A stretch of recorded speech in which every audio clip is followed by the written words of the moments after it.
नमस्कार मंडळी, कसे आहात सगळे? मजेत ना? आज तुमची लाडकी मयुरी अगदी अशी गावरान झणझणीत रेसिपी घेऊन आली आहे. तर आज दुपारच्या जेवणासाठी काय करावा हा विचार होता. मग घरात चपात्या होत्या, म्हटलं छान अशी गावरान पद्धतीने ना अंड्याची रस्सा भाजी करूया, तीही कच्च्या वाटणापासून अगदी कमी वेळात कमी साहित्यात. तर चला मस्त गावरान झणझणीत असा बेत करूया आज. तर मंडळी, झणझणीत अशी गावरान अंड्याचं कालवण करण्यासाठी सगळ्यात आधी त्या 2 मोठे चमचे तेल इथे ना चांगलं कडकडीत तापवून घ्यायचंय. त्यामध्ये टाकायची अगदी थोडंसं जिरं, मोहरी टाकायची नाहीये. जिरं पण ऑप्शनल आहे, जर तुम्हाला नसेल आवडत नाही टाकलं तरी चालेल.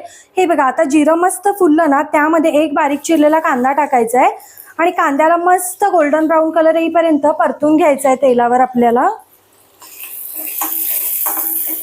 तर हे बघा, कांदा छान गोल्डन ब्राऊन कलर आला ना आपल्या कांद्याला. इथे एक मी हिरवं सुक्कं वाटण करून घेतलंय. ह्यामध्ये ना सुकं खोबरं, अद्रक, मिरची, लसूण आणि कोथिंबीर आहे.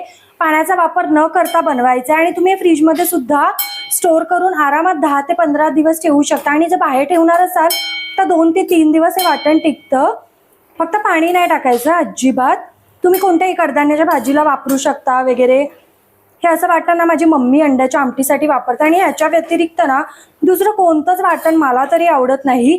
आता तेल तापल्यामुळे हे बघा, वाटण पटकन तळलं जातं. त्यामुळे बारीक गॅसवर छान असं 1 मिनिटभर परतून घ्यायचंय. अजिबात हाय फ्लेम करायची नाही हे वाटण टाकल्यानंतर. आता आपले बाकीचे मसाले ऍड करून घेऊया. ह्याच्यामध्ये चवीपुरतं मीठ टाकायचंय.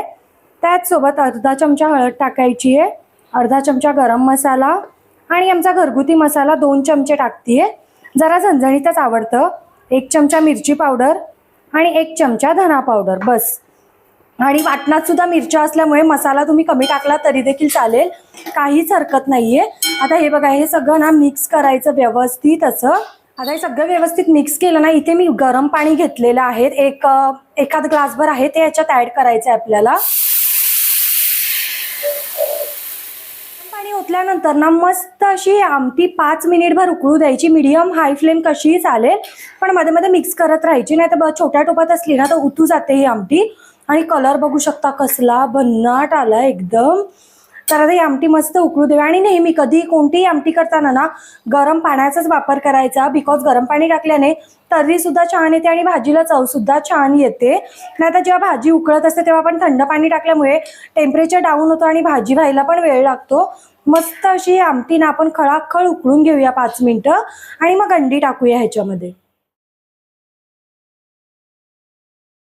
तर मंडळी, हे बघा, छान अशी आपली अंड्याची आमटी उकळलेली आहे मस्तपैकी.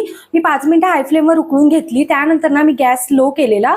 तर आता बघा, आमटी तर आपली छान उकळली आहे, थोडीशी कमी सुद्धा झाली आहे.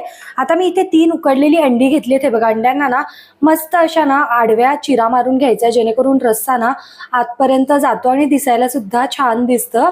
तर ही अंडी आपण ह्याच्यात टाकायची आहेत आणि अंडी टाकल्यानंतर सुद्धा मीडियम फ्लेमवर ही आमटी ना 2 ते 3 मिनिटं उकळून घ्यायची आपल्याला. थोडीशी कोथिंबीर आत्ताच टाकूया, एकदा मिक्स करूया आणि उकळू देऊया आमटी अजून 2 मिनिटं.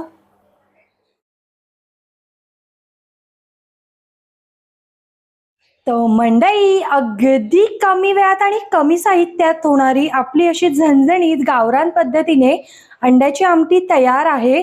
बरेच जण ना अजून पातळ सुद्धा बनवतात, म्हणजे चपाती किंवा भाकरी सोबत करून खायला किंवा भातावर सुद्धा ना मस्त लागते ही आमटी. मी थोडीशी अशी मीडियम बनवली आहे पातळ. तुम्हाला अजून घट्ट हवी असेल घट्ट करा, अजून पातळ हवी असेल अजून पाणी जास्त ऍड करू शकता, काहीच हरकत नाहीये. आणि ही अंड्याची आमटी ना त्या वाटणामुळे खरंच खूप छान लागते. म्हणजे अक्षरशः अगदी ही आमटी 10 मिनिटात बनून तयार होते. मात्र खायला असली भन्नाट लागते ना, काय सांगू तुम्हाला. म्हणजे मला ना पहिल्यापासूनच ही आमटी गरमागरम चपाती सोबत कुस्करून खूप खायला आवडते. तुमच्या घरी आमटी कोणत्या पद्धतीने बनवतात ना, मला कमेंट करून एकदा नक्की सांगा.